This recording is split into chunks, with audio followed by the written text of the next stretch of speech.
Selamat pagi Bapak Ibu, Oma Opa, Saudara-saudari terkasih dalam kasih Tuhan Yesus. Tiba saatnya kita akan memulai ibadah pada pagi hari ini. Kita mau siapkan hati dan pikiran kita untuk menyembah dan memuji Tuhan. Situasi pandemi yang tidak kunjung membaik tentunya membuat kita menjadi banyak khawatir.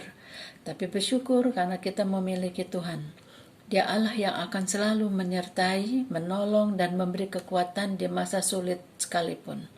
Allah yang selalu memegang janjinya. Mari kita nyanyikan lagu Seindah Pelangi Secerah Mentari.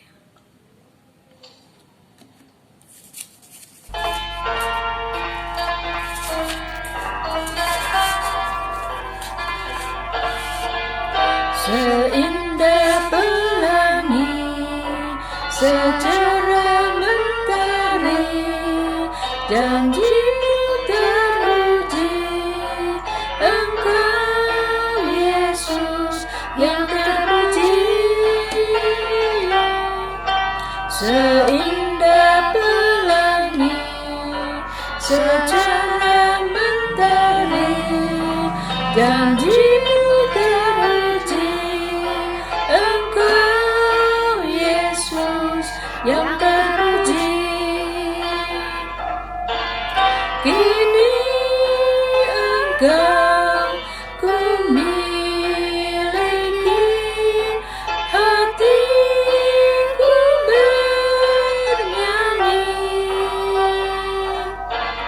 karena aku kau miliki, jadikan hidupku berarti.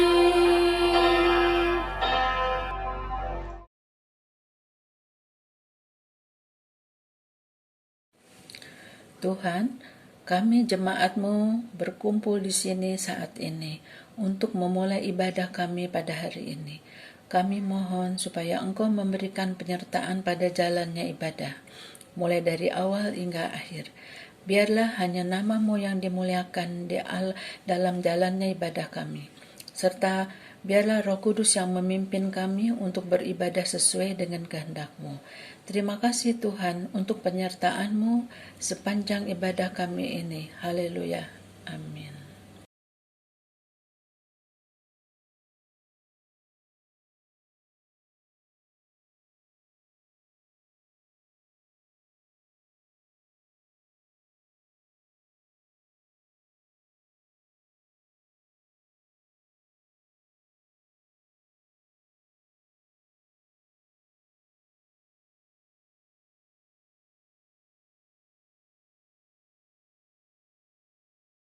Halo, shalom. Saya namanya Eviana. Saya sehat-sehat aja. Apa kabar teman? Semoga sehat-sehat ya. Tuhan berkati. Bapak Ibu semua, saya Ibu Mariana. Keadaan saya lemah. Semoga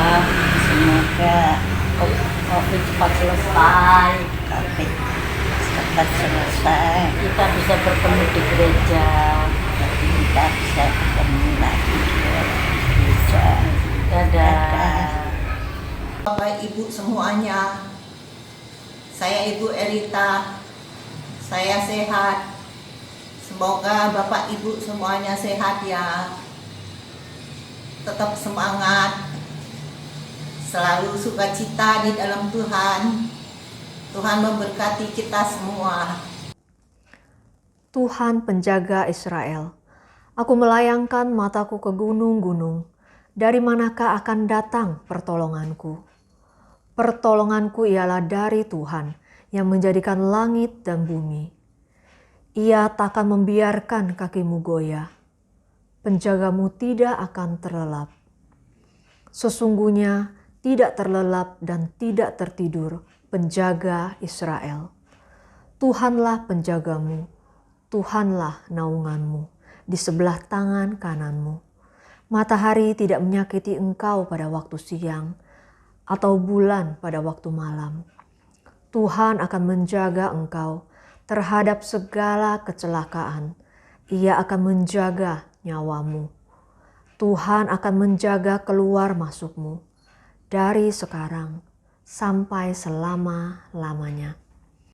Bagian firman Tuhan ini ingin mengingatkan kepada setiap kita bahwa Tuhanlah penjaga kita, tempat perlindungan yang kekal dari dulu, sekarang, maupun yang akan datang, bahkan sampai selama-lamanya.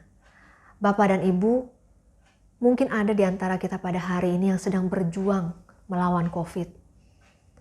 Atau berjuang melawan sakit penyakit yang kita derita. Atau sedang merawat anggota keluarga kita yang terkena COVID. Atau juga sedang menghadapi pergumulan yang berat akibat pandemi yang berkepanjangan. Tapi mari jangan pernah bosan untuk berdoa kepada Tuhan dan membaca firman Tuhan. Jadikan Tuhan tempat sandaran kita, karena Dia adalah sumber pertolongan kita satu-satunya yang akan terus menjagai kita sepanjang perjalanan kehidupan kita. Sebuah pujian, ku berserah kepada Allahku, kiranya lagu ini boleh menguatkan setiap kita.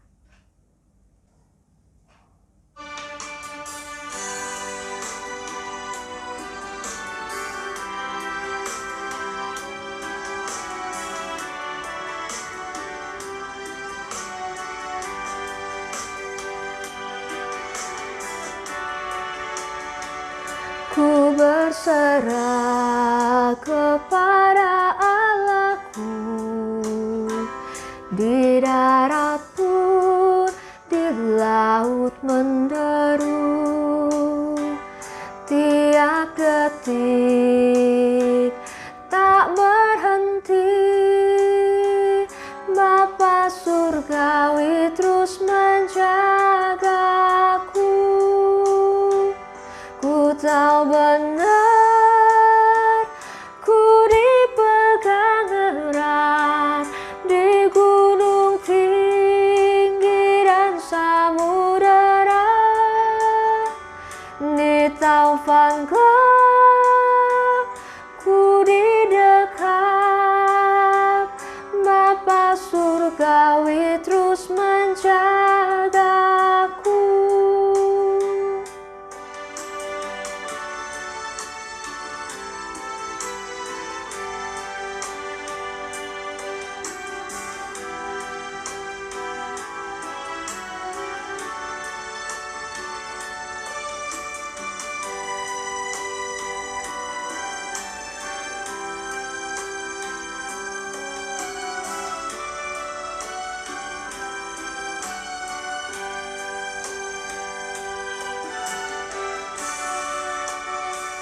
Meski berjalan di lembah kelam, Gembala baik membimbingku tetap.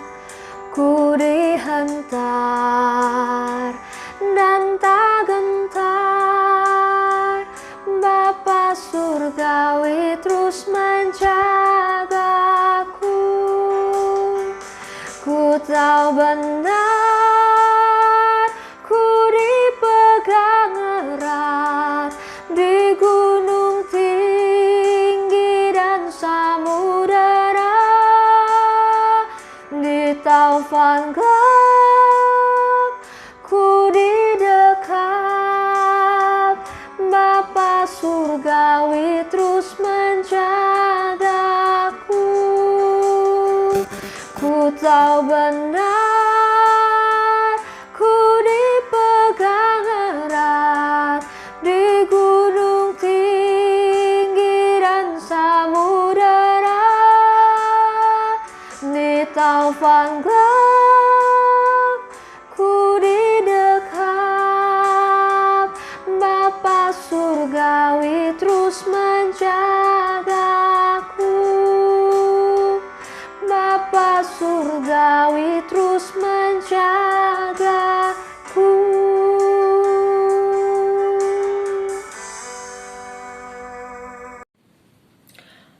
Dalam persekutuan yang lalu, kita sudah membahas mengenai bertumbuh dan berbuah dalam rohani. Dan kali ini kita akan belajar lagi mengenai perkataan, supaya setiap kata yang keluar dari mulut kita dapat membangun orang lain dan berkenan di hadapan Tuhan. Mari kita siapkan hati kita untuk mendengarkan firman Tuhan. Kita menyanyikan lagu Tuhanku Mau Menyenangkanmu.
Tuhan, ku serahkan hatiku, semua ku berikan padamu. Kuduskan hingga tulus selalu, agar aku menyenangkanmu. Menyenangkanmu, senangkanmu, hanya itu kerinduanku. Menyenangkanmu, senangkan hatimu, hanya itu kerinduanku.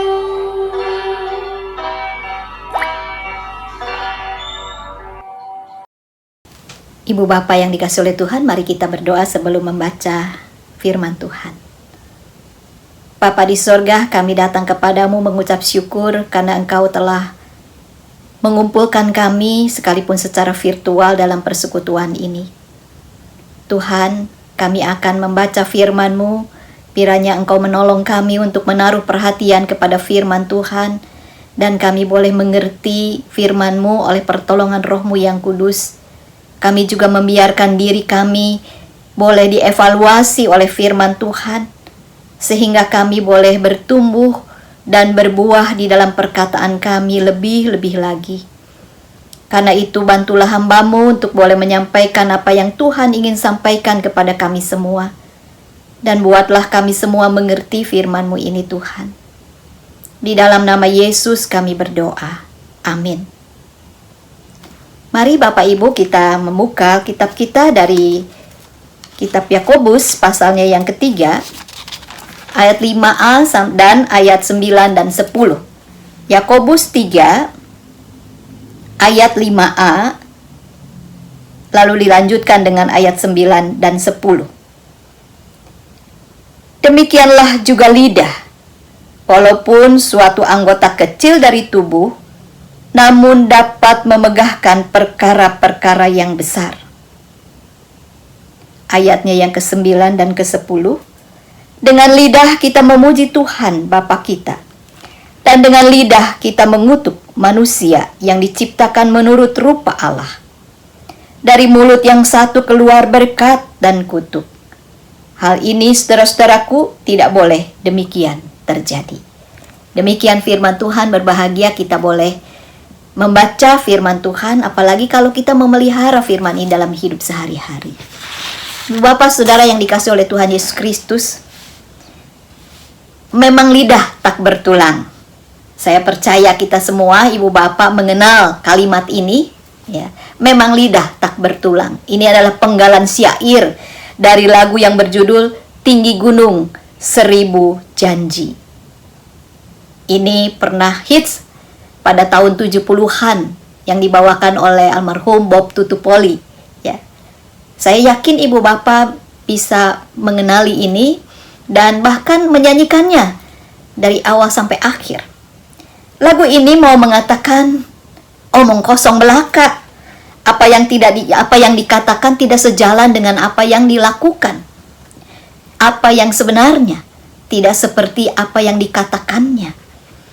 Lagu ini sebenarnya mau menunjukkan kekecewaan seseorang karena apa yang dia dengar tidak menjadi kenyataan. Lidah, katanya, memang mampu mengukir kata-kata setinggi gunung, tetapi itu cuma kata-kata belaka. Bapak Ibu Saudara yang dikasihi oleh Tuhan Yesus Kristus, ada banyak kata-kata kosong, tidak ada arti, sia-sia begitu saja dan menimbulkan kekecewaan orang lain. Mungkin kita pernah melakukannya juga. Bahkan sering. Ada banyak kata-kata kita yang kosong. Atau kata-kata yang kita sampaikan, nasihat kita kepada orang lain, kepada pasangan kita, kepada anak-anak kita, mantu, kepada cucu kita, kepada sesama kita. Tapi kita sendiri tidak melakukan apa yang kita nasihatkan kepada orang lain. Itu namanya omong kosong. Setinggi gunung, 1000 janji katanya. Nah, Bapak Ibu yang dikasihi oleh Tuhan, kata-kata kita ini memang berkhasiat. Kalau kata-kata kita ini baik, maka kita akan membuat khasiat yang baik kepada orang yang mendengarkannya, tetapi juga kepada kita. Tetapi kalau kata-kata kita itu kosong, ya kosong juga. Apalagi kalau kata-kata kita itu tidak baik. Akan menimbulkan hal-hal yang tidak baik juga pada orang yang mendengarnya maupun kepada diri kita sendiri. Ada seorang anak yang waktu kecil yang mendengar kata-kata yang tidak baik dari ibunya dan ia merasa sakit sekali. Dan kata-kata itu diingat terus, menimbulkan kemarahan dan kebencian kepada mamanya. Tetapi bukan cuma itu. Kata-kata itu membuat dia menjadi seorang yang tidak percaya diri. Menjadi seorang yang merasa diri memalukan. Merasa tertolak oleh orang lain sehingga dia tidak mampu berbuat apa-apa, tidak berani tampil. Hanya kata-kata kecil yang ketika saya tanya pada anak ini sudah dewasa ketika bercerita kepada saya, ibunya tidak tahu bahwa ibunya pernah menyakiti dia dengan kata-kata itu. Ibunya tidak menyadari. Nah, Bapak Ibu Saudara yang dikasihi oleh Tuhan Yesus Kristus, di sebuah panti asuhan diadakan sebuah penelitian memisahkan anak-anak balita di satu kamar dan satu kelompok lagi di kamar yang lain. Kepada satu kelompok anak-anak di kamar A misalnya, mereka diberi susu, diajak bicara, diajak ngomong-ngomong, bercanda, hal-hal yang baik, disampaikan kata-kata yang baik. Tetapi kepada kelompok yang ada di ruang B, di kamar B, diberi susu namun tidak diajak bicara. Hanya diberi susu, keluar, beri susu, keluar, beri makan, keluar. Ya. Sama makanannya, susunya sama, tetapi bedanya yang satu kelompok diajak bicara, yang satu tidak diajak bicara. Hasil dari uji coba itu menunjukkan bahwa anak-anak yang diajak bicara dengan kata-kata yang baik semakin sehat dan bertumbuh sangat pesat. Tetapi anak-anak di kamar B ini sering sakit-sakitan dan tidak bertumbuh secara sehat. Kata-kata yang baik ternyata menumbuhkan kehidupan yang lebih baik, pertumbuhan yang lebih baik pada anak-anak. Sebaliknya kata-kata yang tidak baik tidak menimbulkan kehidupan yang lebih baik, bahkan penyakit. Saya pernah melihat di televisi, ibu bapak, ada orang yang melakukan uji coba kepada tanaman. Ia menyirami tanaman itu sambil memaki-maki tanaman itu, tetapi kepada tanaman yang lain Ia menyiraminya sambil mengatakan kata-kata yang baik kepada tanaman itu. Dan tanaman yang dimaki-maki ini sekalipun disirami dengan air yang baik, sama dengan tanaman yang diajak bicara di kata-kata yang baik, ini menjadi layu dan mati. Tanaman loh, apalagi pada manusia. Sementara tanaman yang diajak bicara dengan kata-kata yang baik, ia bertumbuh sehat, berbuah, berbunga, bagus. Nah, ibu bapak yang dikasih oleh Tuhan, coba ingat-ingat kata-kata yang pernah kita keluarkan sampai sejauh ini, sampai seumur kita ini, seumur ibu bapak ini. Kata-kata yang baikkah yang keluar? Atau lebih banyak kata-kata yang tidak baik? Atau tidak pernah berkata-kata sama sekali? Di dalam surat Yakobus dikatakan lidah itu kecil. Lidah itu kecil tetapi ia punya kekuatan yang luar biasa. Seperti kalau kita baca lengkap, seperti kemudi pada kapal laut atau kapal terbang. Kecil tetapi dia mengendalikan kapal itu. Lidah kita kecil, tidak bertulang katanya Bob Tutupoli, tetapi punya kekuatan yang luar biasa. Ia memberi pengaruh pada kehidupan manusia, membawa satu kehidupan yang baik atau yang tidak baik. Lidah ini bisa membawa kehidupan, tetapi lidah ini juga bisa mematikan. Tadi kita membaca bahwa dari lidah yang sama mengeluarkan berkat, tapi dari lidah yang sama juga mengeluarkan kutuk. Dari lidah yang sama kita memuji-muji Allah, tapi dari lidah yang sama juga kita mengumpat Allah. Bapak, Ibu, Saudara yang dikasih oleh Tuhan Yesus Kristus, sekali lagi, mari kita ingat-ingat kata-kata yang kita pernah sampaikan selama ini. Apakah membawa kehidupan, membawa berkat, atau kutuk? Membawa sesuatu yang menyakitkan, membuat orang merasa begitu pahitnya hidupnya oleh karena kata-kata kita, sehingga menutup masa depannya, menjadi orang yang tidak percaya diri, menjadi orang yang kecewa dengan kenyataan ini. Bukan hanya kecewa kepada kita yang telah mengatakan hal-hal yang tidak baik, tetapi kepada dirinya, bahkan kepada Tuhan sendiri, pada kenyataan hidup ini. Mari kita ingat-ingat, dan mari kita evaluasi diri, berkat atau kutuk yang kita sudah sampaikan. Ibu bapak, saya pernah punya pengalaman buruk. Saya pernah marah pada seseorang di depan umum. Sangat marah. Tidak ada kata-kata kotor yang keluar, tidak ada kata-kata kasar, tapi saya ngomel, marah dengan penuh emosi. Saya marah. Walaupun nadanya tidak tinggi, tidak berteriak-teriak, tidak. Tetapi setelah itu saya menyesalinya. Saya merasa malu dengan itu. Saya sulit mengampuni diri sendiri. Sekalipun saya sudah minta maaf dan orangnya memaafkan saya, tapi penyesalan itu masih ada. Sangat sulit dan menyakitkan. Ternyata kata-kata dengan kemarahan itu tidak hanya membuat orang lain kecewa dan sedih, tetapi kita juga terluka dan sedih. Kita dipanggil untuk bertumbuh dan berbuah di dalam perkataan. Lalu bagaimana caranya kita bertumbuh dan berbuah di dalam perkataan? Kita harus menghentikan apa yang tidak baik. Kita mesti mengingat-ingat bahwa lidah kita ini punya kekuatan yang besar, bisa memberitakan perkara-perkara yang besar, melakukan perkara yang besar, bisa menimbulkan kutuk, bisa menimbulkan berkat. Kita mesti ingat itu.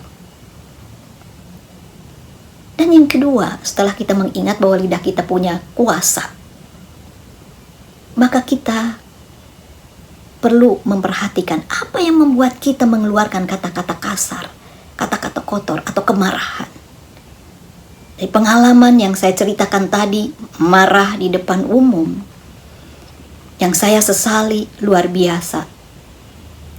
Saya lihat-lihat dan saya ingat-ingat apa yang membuat saya seperti itu. Sebab saya sudah begitu lama, berpuluh tahun tidak marah. Tapi kenapa hari itu saya mesti marah sedemikian rupa? Setelah saya tenang dan saya menemukan jawabnya. Apa? Hati dan pikiran saya. Ternyata pada saat sebelum marah itu, hati dan pikiran saya sedang dipenuhi oleh kegalauan, oleh ketertekanan, oleh beban pikiran yang cukup berat. Saya gelisah sehingga saya menjadi sensitif dan menjadi emosi ketika melihat sesuatu yang tidak sesuai dengan yang saya harapkan. Yang kedua, berarti ibu bapak kalau kita mau bertumbuh dan berbuah di dalam perkataan, mari kita lihat hati dan pikiran kita, apa isinya. Beban hidup, kekhawatiran, kegelisahan, kepahitan hidup, kemarahan, kekecewaan, atau apa? Mari kita lihat. Lalu, kalau itu yang ada dalam hati dan pikiran kita, bagaimana itu tidak membuat kita menjadi mudah terpancing emosi ketika ada situasi yang bisa memancing emosi kita untuk marah, untuk mengatakan kata-kata kotor yang tidak membangun, bukan kata-kata berkat yang kita sampaikan. Bapak, Ibu, Saudara yang dikasihi oleh Tuhan Yesus Kristus, apa yang dikatakan oleh Paulus di dalam Filipi 4 ayat yang ke-8. Dia mengatakan seperti ini. Jadi akhirnya saudara-saudara, semua yang benar, semua yang mulia, semua yang adil, semua yang suci, semua yang manis, semua yang sedap didengar, semua yang disebut kebajikan dan patut dipuji, pikirkanlah semuanya itu. Ibu bapak yang saudara yang dikasih oleh Tuhan, kalau kita membaca lebih jauh lagi dari Yakobus 3 ayatnya yang ke-13 dan seterusnya, maka kita akan membaca bahwa setelah Yakobus bicara tentang lidah, hati-hati dengan lidah kita, dengan perkataan kita, maka bagi orang yang tidak mempunyai hikmat yang dari atas, maka mintalah hikmat dari atas. Jangan hikmat dari dunia ini. Hikmat yang dari atas itu adalah termasuk di dalamnya firman Tuhan, sehingga kita bisa memilah, mengendalikan diri, dan tidak terpancing emosi. Paulus mengatakan tadi, semua yang benar, semua yang mulia, semua yang adil, semua yang suci, semua yang manis, semua yang sedap didengar, semua yang disebut kebajikan dan patut dipuji, pikirkanlah semuanya itu. Jadi artinya, pikiran kita itu dan hati kita itu harus dipenuhi oleh segala hal yang baik, oleh hikmat Tuhan, segala hal yang sedap didengar, segala hal yang enak didengar, segala hal yang patut dipuji, segala yang mulia, segala yang manis, semua yang disebut kebajikan. Kebajikan itu adalah perbuatan-perbuatan yang sesuai dengan firman Tuhan, yang mendatangkan berkat bagi orang lain. Pikir semuanya itu. Masukkan itu dalam pikiran kita dan penuhi hati kita dengan segala yang baik itu. Firman Tuhan, hukum Tuhan, Taurat Tuhan, pikirkanlah itu dan renungkanlah itu. Di dalam Mazmur pasal yang pertama ayat 1 dan yang kedua dikatakan, Bapak Ibu, berbahagialah orang yang tidak berjalan menurut nasihat orang fasik, yang tidak berdiri di jalan orang berdosa, dan yang tidak duduk dalam kumpulan pencemooh, tetapi yang kesukaannya ialah Taurat Tuhan, dan yang merenungkan Taurat itu siang dan malam. Merenungkan Taurat itu siang dan malam. Kesukaannya adalah Taurat Tuhan, kesukaannya adalah hikmat Tuhan, kesukaannya adalah firman Tuhan, kesukaannya adalah segala hal yang sedap didengar, segala hal yang baik, segala hal yang mendatangkan kebajikan, segala hal yang mendatangkan berkat bagi orang lain. Pikirkanlah itu dan renungkan itu. Kalau dipikir, direnungkan berarti bolak-balik, dipikir ulang dan masuk ke dalam hati, dihayati, direnungkan. Ketika kita susah, ketika kita gelisah, ketika kita merasa berbeban berat, maka ketika kita merenungkan, memikirkan firman Tuhan, Di dalamnya ada janji Allah bahwa aku tidak akan pernah meninggalkan engkau, aku tidak akan membiarkan engkau, aku akan menemani engkau di dalam segala situasi burukmu, dan akan membawa engkau keluar dari situasi burukmu. Aku memberikan kekuatan kepadamu untuk menghadapinya. Maka ketika kita sedang galau, sedang tertekan, kita tidak harusnya terpancing emosi lalu mengeluarkan kata-kata yang tidak baik, yang tidak mendatangkan berkat bagi orang lain. Jadi kuncinya kalau kita mau bertumbuh dan berbuah dalam perkataan adalah isi hati dan pikiran kita dengan firman Tuhan. Renungkanlah itu siang dan malam. Bahkan di dalam kitab Ulangan pasal yang ke-6 ayat yang ke-4 di sana dikatakan nasihat untuk para orang tua supaya kita mengajarkannya dan membicarakannya saat engkau duduk di rumahmu, saat engkau berbaring, saat engkau ada dalam perjalanan. Membicarakan firman Tuhan, mempercakapkan firman Tuhan siang dan malam, barulah kita menjadi orang yang berbahagia. Dan kalau orang yang berbahagia, pasti dia akan mampu mengendalikan mulutnya, menyampaikan kata-kata berkat pada orang lain. Bukan cercaan, bukan makian, bukan fitnah, bukan juga kata-kata kotor, kata-kata kasar, tetapi kata-kata yang membawa damai, membawa pada kehidupan, membawa orang menjadi lebih merasa diterima dan percaya diri, dan kemudian orang itu membangun dirinya di masa depannya yang sudah disediakan Tuhan. Ia akan jalani dengan percaya diri karena dia penuh dengan cinta dan kata-kata yang baik yang ia dengar dari kita. Ibu bapak saudara yang dikasihi oleh Tuhan Yesus Kristus, kalau hati dan pikiran kita sudah dipenuhi oleh firman Tuhan, maka yang keluar adalah firman Tuhan. Kalau hati dan pikiran kita itu diisi oleh segala sesuatu yang sedap didengar, yang manis, yang penuh dengan kebajikan, maka yang keluar juga hal-hal yang manis, yang sedap didengar, yang patut dipuji. Dan dengan demikian kita boleh bertumbuh dan berbuah di dalam perkataan, mendatangkan berkat bagi orang lain. Namun bagaimana? Apalagi yang bisa kita lakukan secara praktis? Saya punya 2 kiat. Yang pertama, setelah kita merenungkan, jadi yang kedua ya saudara-saudara, yang pertama itu kita ingat lidah kita ini tajam, bisa membawa kehidupan, bisa membawa kutuk, kesakitan, kepahitan pada orang lain. Ingat itu. Yang kedua, isi hati kita dengan firman Tuhan dan pikirkan segala yang baik, yang manis, yang enak didengar, yang patut dipuji. Lalu yang ketiga, ini hal yang praktis, yaitu ketika kita menghadapi situasi yang tidak menyenangkan dan kita sedang dalam kegalauan, kegelisahan, tertekan. Pandemi ini membuat kita semakin tertekan, bukan? Ya. Maka mari kita tarik nafas dalam, buang perlahan. Tarik nafas dan buang perlahan. Sambil kita tersenyum dan percaya bahwa Tuhan mengasihi saya, Tuhan mengendalikan saya, maka kita tidak akan terpancing oleh segala situasi yang ada di luar kita. Kita bisa mengendalikan kata-kata kita.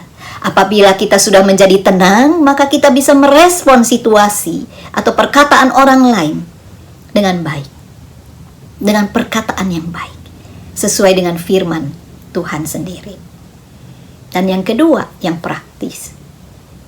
Kalau kita sudah tarik nafas, buang perlahan, dan merasakan cinta kasih Tuhan dan percaya Tuhan mengendalikan kita, namun kita masih belum bisa mengendalikan diri atau belum menemukan kata-kata yang tepat untuk merespon situasi, maka lebih baik kita tidak usah bicara. Tutup mulut, taruhlah lidah, ujung lidah kita ini di langit-langit. Tekuklah sedikit, taruh di langit-langit. Lalu kita senyum. Saya sudah menekuk lidah saya tadi ini, dan saya tersenyum. Dengan menekuk lidah ke atas langit-langit, maka kita tidak mungkin bisa bicara. Sambil bernafas perlahan dan percaya kepada janji Tuhan, memikirkan merenungkan firman Tuhan dan janji Tuhan, kita tidak usah merespon. Dan kita menjadi tenang, dan setelah tenang, barulah kita bisa berbicara. Atau barangkali kita cukup tersenyum. Kalau orang itu marah, memaki-maki kita, kita cukup mengatakan, terima kasih, saya akan mengevaluasi diri. Tolong bantu saya di dalam doa supaya saya menjadi lebih baik. Maka dengan cara itu kita bisa bertumbuh di dalam perkataan kita. Kita juga bisa berbuah di dalam perkataan kita. Ibu bapak saudara yang dikasihi oleh Tuhan Yesus Kristus, kalaupun kita sudah punya kata-kata yang baik, ya, tidak berarti setiap perkataan yang baik itu harus kita sampaikan kapanpun, kepada siapapun, dimanapun juga. Di dalam Efesus 4 ayat yang ke-32, Paulus mengatakan, janganlah ada perkataan kotor keluar dari mulutmu, tetapi pergunakanlah perkataan yang baik untuk membangun di mana perlu. Perhatikan. Jangan ada perkataan kotor, kita setuju. Jangan ada perkataan kotor dari mulut kita. Tapi perkataan yang manis, yang sedap didengar, yang disampaikan. Pergunakanlah perkataan yang baik untuk membangun. Perkataan baik itu harus dipastikan membangun orang lain dan membangun diri kita sendiri. Tapi di mana perlu. Jadi tidak setiap perkataan yang baik yang bisa membangun orang lain dan diri kita harus selalu perlu disampaikan. Lihat situasi kondisi, lihat kesiapan orang yang mendengarnya. Kalau tidak siap, kalau kita pun tidak siap, enggak usah bicara. Sekalipun kita punya perkataan yang baik, maksud kita untuk membangun itu baik, tetapi di mana perlu, kata Paulus. Jadi tidak setiap kata-kata yang baik itu kita obrol sampaikan. Tapi lihat, apakah perlu sekarang menyampaikannya? Bagaimana cara menyampaikan yang tepat supaya perkataan yang baik itu betul-betul baik diterimanya, dan betul-betul membangun orang yang mendengarnya dan membangun diri kita sendiri. Nah, ibu bapak yang dikasihi oleh Tuhan Yesus Kristus, itulah cara kita bertumbuh dan berbuah di dalam perkataan. Mengevaluasi diri selama ini, apa yang kita sudah sampaikan, dan hentikanlah segala hal yang tidak baik, yang menimbulkan kepahitan pada orang lain. Lalu, sadari kata-kata kita ini, lidah kita begitu tajam, punya pengaruh yang besar. Dan marilah kita isi hati kita dengan firman Tuhan dan pikirkan itu terus-menerus. Lalu latihlah diri, tarik nafas, buang perlahan untuk mengendalikan emosi. Setelah kita tenang, baru kita bicara. Kalau belum tenang, mari kita tetap tutup mulut. Dan lipatlah lidah ke atas sambil tarik nafas perlahan dan sambil tersenyum. Dan perhatikanlah kata-kata yang baik yang sudah ada dalam pikiran hati kita. Sampaikanlah pada waktu yang tepat. Tuhan menolong kita di dalam bertumbuh dan berbuah di dalam perkataan. Amin. Terima kasih kami ucapkan kepada Pendeta Dianawati. Tuhan memberkati pelayanan Ibu senantiasa. Setiap acara persekutuan kita akan memberikan persembahan. Persembahan bisa diberikan melalui transfer ke rekening yang tertera di layar atau dimasukkan ke dalam amplop bertuliskan Komisi Usia Indah, yang nantinya bisa dititipkan kepada anak kita atau saat kita sudah bisa kembali ke gereja. Persekutuan yang akan datang akan diadakan pada Sabtu 21 Agustus 2021 jam 10 pagi yang dibawakan oleh Pendeta Indriawati Chandra.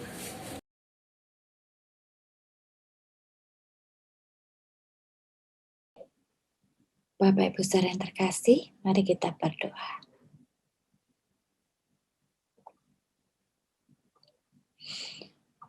Ya Tuhan yang Maha Kasih dan mengasihi kami di dalam kehidupan kami berdoa bagi saudara-saudara kami yang sedang sakit dan dalam kelemahan tubuh. Kami berdoa bagi Om Yanto, bagi Bapak Sanib, dan bagi Ibu Yohana.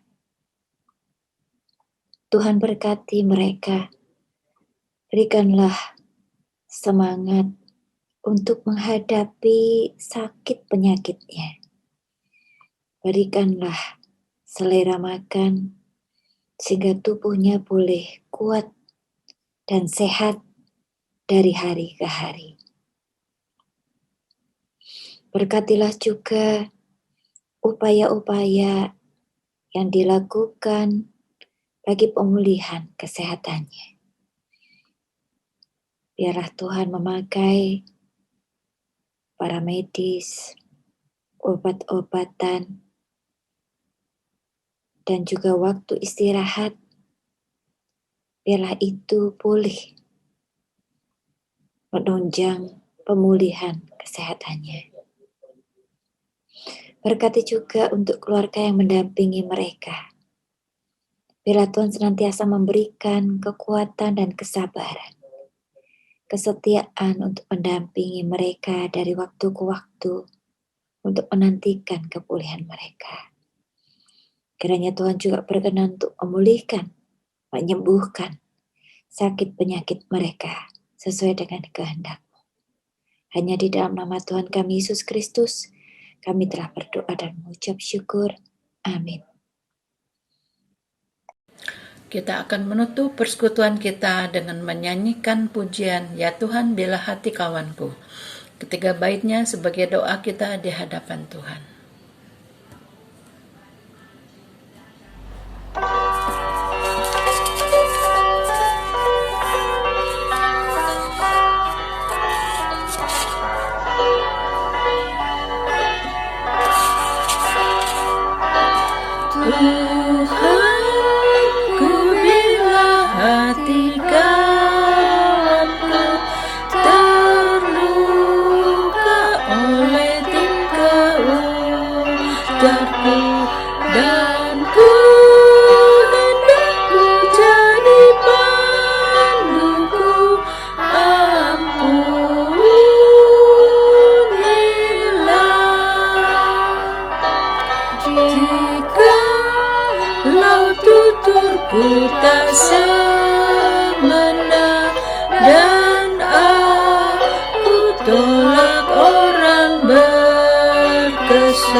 Mari Ibu Bapa kita berdoa.